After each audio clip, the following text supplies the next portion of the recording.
वकार साहब अब बताएं आज क्या हुआ जी है। जी बिल्कुल। ये ट्रिब्यूनल्स कायम हो चुके हैं, काम शुरू कर दिया है, और आज पंजाब इस्लामाबाद हाई कोर्ट में क्या हुआ है? पंजाब में नहीं हुआ बस।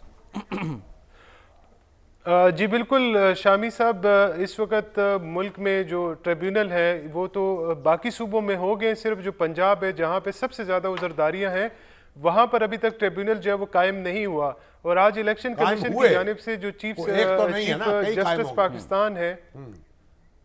कई 5 कायम हुए बेसिकली। हाँ।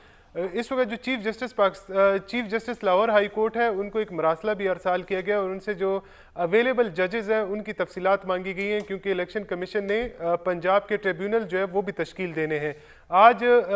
KPK के लिए 5 जो ट्रिब्यूनल्स हैं वो तश्कील दिए गए हैं। इसी तरह वफाक के लिए 1 ट्रिब्यूनल जो है वो 3 कौमी असम्बली के हल्के हैं, लिहाजा उसके लिए 1 ट्रिब्यूनल जो है वो तश्कील दिया गया है। इस वक्त इलेक्शन कमीशन जो है वो इंतखाबी उजरदारियों पर समात कर रहा है, और अगर हम बात करें तो जब से इंतखाबात ख़त्म हुए यानी 9 तारीख के आनवर्ड बात करें तो रोज़ाना की बुनियाद पर तकरीबन 60 के करीब इंतखाबी उजरदारियाँ होती हैं, जिस पर इलेक्शन कमीशन के जो 2 बेंचेस हैं वो इस पर समात करते हैं। ताम इसमें अभी तक कोई ऐसा कोई ख़त्मी अगर आप कह लें कि किसी का कोई रिजल्ट निकला हो तो अभी तक किसी का भी नहीं निकला, बल्कि इलेक्शन कमीशन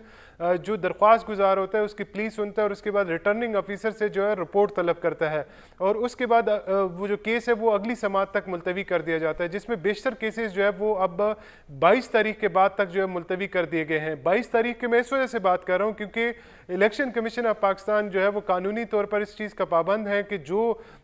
उम्मीदवार 8 फरवरी को कामयाब हुए हैं वो इस बात के पाबंद हैं, इलेक्शन कमीशन इस बात का पाबंद है कि वो 22 फरवरी तक उनका जो गजट नोटिफिकेशन है वो हर हाल में जारी करे। अब इस्लामाबाद के जो 3 हल्के हैं और उसके अलावा लाहौर का 1 हल्का है 128, ये cases election commission of Pakistan के पास आए थे। इलेक्शन कमीशन ने इसको सुना और इसमें जो मेन प्ली थी वो ये थी कि जो फॉर्म 47 जो इब्तिदाई तौर पर आप कह सकते हैं कि एक हतमी नतीजा होता है जिसमें तमाम पोलिंग स्टेशन का नतीजा मुरतब किया जाता है, वो कानूनी तौर पर ये लाजिम है कि जी कानूनी तौर पर ये लाजिम है कि रिटर्निंग अफसर तमाम उम्मीदवारों को बुलाकर उनकी मौजूदगी में उनकी तसल्ली कराए और उसके बाद जो फॉर्म 47 है उसकी कापियां तमाम लोगों को दें और अपने जो ऑफिस है उसके बाद जो नोटिस बोर्ड है उस पर भी चस्पा करें। जो इस्लामाबाद के 3 हल्के हैं, इवन के अगर सलमान अकरम राजा साहब का जो हल्का है अभी एक बार ठहर जाए, अभी तक इलेक्शन कमीशन ने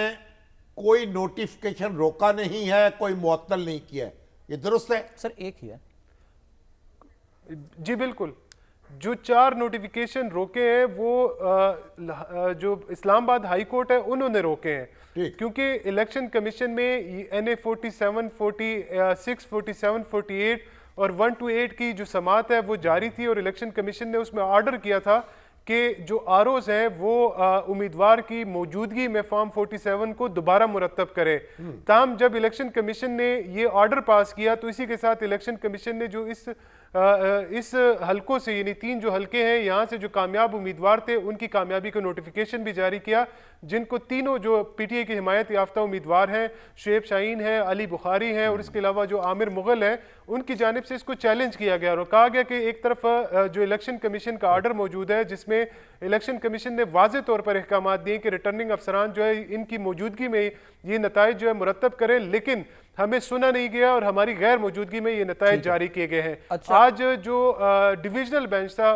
जी इस्लामाबाद हाई कोर्ट का